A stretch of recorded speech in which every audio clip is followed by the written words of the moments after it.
आजमगढ़ सठियाव मुबारकपुर विधानसभा क्षेत्र में विकास कार्यों की एक नई सौगात मिली। लगभग 5 करोड़ 20 लाख 20 हजार रुपए की लागत से विभिन्न विकास कार्यों का लोकार्पण आज आजमगढ़ के सांसद धर्मेंद्र यादव ने किया। इस विकास कार्यों को कराने का श्रेय मुबारकपुर विधायक अखिलेश यादव को जाता है। उन्होंने क्षेत्र की जरूरतों को ध्यान में रखते हुए उन्हें कार्य को धरातल पर उतारा और जनता को समर्पित किया गया।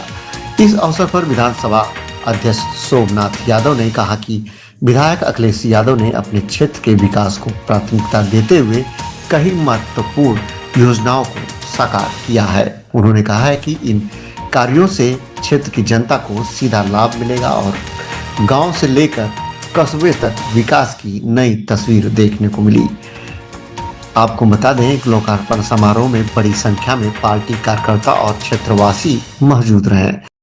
और मैं समझता हूँ विपक्षी विधायक के तौर पर, और वो भी ऐसा विपक्ष जहाँ सत्ता पक्ष में बैठे लोग विपक्ष से नफरत करते हो, कहीं कोई राजनीतिक शिष्टाचार ना हो, राजनीतिक मर्यादाएं ना हो, लोकतांत्रिक परंपराएं खत्म करने का हर दिन षड्यंत्र हो रहा हो, ऐसे विपक्ष के माहौल में रहते हुए जो आदमी अखिलेश भाई आपने जो काम करके दिखा दिया है, मैं समझता हूँ उसके लिए जितनी आपकी तारीफ की जाए, जितनी आपको बधाई दी जाए, वो मैं समझता हूँ कम होगी। इतना शानदार काम आपने करके दिखाया।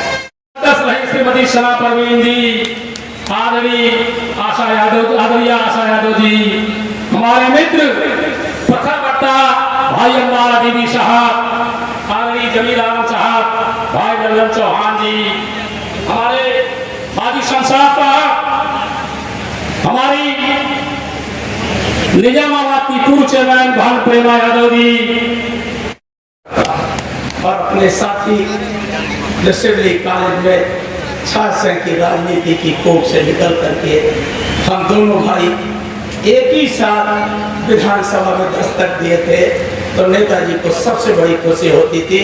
एक तरफ इलाहाबाद विश्वविद्यालय के छात्र का महामंत्री है, तो दूसरे बार सिविल कॉलेज छात्र का अध्यक्ष श्याम बहादुर यादव फूलपुर तोई के विधायक उनका स्वागत करता। आदरणीय हरिश्चंद्र यादव जी के प्रति आभार व्यक्त करता। बहुत बहुत स्वागत, अभिनंदन। और लोक गायक केवल हमारी उत्तर प्रदेश की धरती में, पूरा देश, और जिनको आप जानते थे। चाहूंगी कि जिस तरह से विपक्ष में रहते हुए भी इतने पत्थर विपक्ष के दिख रहे हैं, तो सोचिए ये सरकार, समाजवादी सरकार जब सत्ता में आएगी तो आजमगढ़ का क्या स्वरूप होगा। आज तक जितने भी आजमगढ़ में कार्य हुए हैं वो सिर्फ और सिर्फ समाजवादी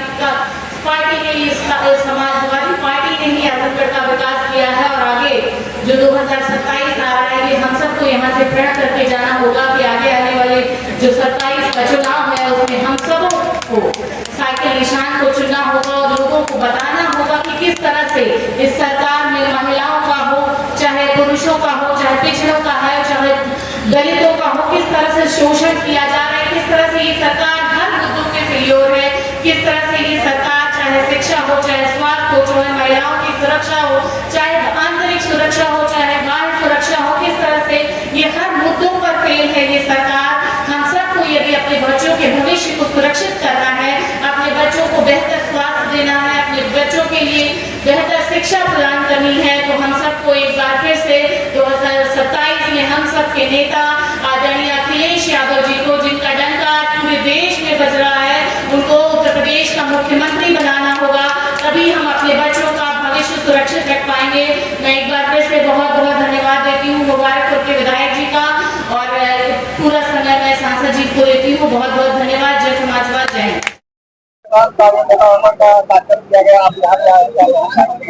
मैं इस मौके पर मुबारकपुर से हमारे विधायक आदरणीय अखिलेश यादव जी को धन्यवाद दूंगा, बधाई दूंगा कि भारतीय जनता पार्टी की उत्तर प्रदेश सरकार की लाख उपेक्षा के बावजूद उनकी मेहनत, उनकी लगन और उनकी नीयत है कि विपक्ष के विधायक होने के बावजूद अपने प्रयासों से, विधायक निधि से जितना मैं गिन पाया हूं, संभवतः 52 पत्थर लगाए और 53 53 पत्थर अपनी केवल विधायक निधि से, केवल 1 साल के कार्यकाल के पूर्वांचल निधि जो उन्हें मिलती है विधायक की हैसियत से, उन्होंने इतना विकास किया है। और मैं समझता हूँ आज का ये कार्यक्रम उदाहरण है पूरे उत्तर प्रदेश के लोगों के लिए कि विपक्ष में रहने के बावजूद कितना विकास क्षेत्र का कराया जा सकता है। वो किसी को देखना हो तो हमारे मुबारकपुर क्षेत्र में आके देखें, हमारे विधायक जी के प्रयासों को देखें। और इस मौके पर उनको बधाई देता हूं और जनता को बधाई देता हूं कि ये उनको समर्पित हुआ है। 2027 को लेकर क्या रणनीति रहेगी? जो है ऐतिहासिक चुनाव होगा 27 का, और पीडीए परिवार माननीय अखिलेश यादव जी के नेतृत्व में उत्तर प्रदेश में एक तरफा समाजवादियों की सरकार को बनाएगा। और ये जो वोट चोरी, भ्रष्टाचार, लूट, बेरोजगारी, जो पेपर लीक से लेके, बिजली से लेके, स्वास्थ्य से लेके, शिक्षा से लेके, पढ़ाई रोकने वाली ये जो भारतीय जनता पार्टी की सरकार है, इस सरकार को लोग एकदम सबक सिखा के प्रदेश से बाहर करने का काम करेंगे। 27 में विधानसभा चुनाव संयुक्त रूप से लड़े जाएंगे, मोर्चा बना करके। मोर्चा आपको दिख नहीं रहा है? देखिए कितना शानदार मोर्चा है कि संसद से लेकर बिहार तक और जहां जहां भी राज्यों में चुनाव आएंगे वहां तक ये इंडिया अलायंस के गठबंधन से बीजेपी घबराई हुई है। आपने देखा बिहार में किस कदर चला है माहौल, आपने देखा देश की संसद का माहौल कैसा रहा, और उससे भी बड़ा माहौल उत्तर प्रदेश की जनता के बीच होने जा रहा है।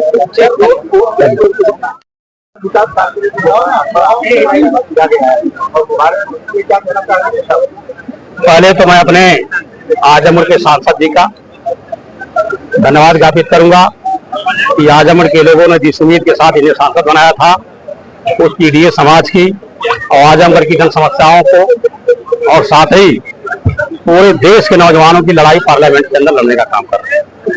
और उनके साथ पूर्व मंत्री माननीय हमारे नेता माननीय श्री बलराम यादव जी ने आज के लोकार्पण कार्यक्रम में समय निकाल करके यहाँ आए। मैं इन लोगों के साथ ही अपने सारे वरिष्ठ नेताओं का स्वागत अभिनंदन करता हूँ, आभार व्यक्त करता हूँ। साथ ही पूरे मुबारकपुर विधानसभा क्षेत्र से उमड़ती हुई भीड़, जो लोग भी सुबह से अपने नेता का इंतजार कर रहे थे, लंबे समय के बाद आदरणीय सांसद जी बीच में आए। मैंने पहले कहा कि कुछ ऐसी घटनाएं हो गई थी जहां सांसद जी को जाना था, थोड़ा विलंब हुआ, लेकिन कोई भी व्यक्ति यहाँ से तस से मस नहीं हुआ। यह सांसद जी के प्रति उनका प्यार और दुलार है, मेरे प्रति स्नेह और आशीर्वाद है। जो लोग भी आए हैं मैं सबका दिल की गहराइयों से आभार व्यक्त करता हूँ, सबको प्रणाम करता हूँ। जहाँ तक लोकार्पण के कार्यक्रम का सवाल है, तो आज एक चीज मैं स्पष्ट कर दूं आपसे, यह वित्तीय वर्ष 2024-2025 1 साल मात्र का ये कार्य है और कुल 5,20,20,000 का पत्थर आपके सामने लगा हुआ है। तो मैंने जिस उम्मीद के साथ, जिन जिम्मेदारियों के साथ लोगों ने मुझे चुना है, उन जिम्मेदारियों को पूरा करने में पूरे लगन के साथ लगा हूं। कहां तक सफल हो पाता हूं यह बाद में देखा जाएगा, लेकिन मेरी पूरी कोशिश है कि विधायक निधि के द्वारा विपक्ष में रहते हुए क्षेत्र के विकास में एक ऐसी रुचि दिखाई जाए ताकि लोगों को लगे कि अगर 2027 में समाजवादी पार्टी की सरकार बनती है और आदरणीय अखिलेश यादव जी उत्तर प्रदेश के मुख्यमंत्री बनते हैं, तो निश्चित तौर पर आजमगढ़ के विकास को नई गति मिलेगी, आजमगढ़ विकास की गंगा बहेगी। इससे पहले नेताजी के कार्यकाल में 12 से 17 में माननीय अखिलेश यादव जी के कार्यकाल में जिस तरह से आजमगढ़ का विकास हुआ, 2027 में अगर सरकार बनती है तो उससे भी दोगुना चौगुना गति से आजमगढ़ का विकास होगा। हमारे सांसद जी ने वोट चोरी के बारे में बोल दिया है, अब उससे आगे हमें कुछ नहीं कहना है। वोट चोरी के खिलाफ पूरा देश सड़कों पर उठ खड़ा हुआ है। और आपने अभी 3 दिन पहले देखा, जिस समय बिहार के अंदर तेजस्वी यादव के साथ और आदरणीय राहुल जी के साथ हमारे राष्ट्रीय अध्यक्ष श्री अखिलेश यादव जी खड़े हुए, तो मुझे लगता है कि बिहार में कोई परिवार, कोई व्यक्ति नहीं रह गया जो सड़कों पर आया गया। निश्चित तौर पर आदरणीय अखिलेश यादव जी आज देश के सबसे बड़े चेहरे बन करके निकले हैं पीडीए का, और पीडीए के सहयोग से देश में भी सरकार बदलेगी और उत्तर प्रदेश और बिहार में भी सरकार बदलेगी।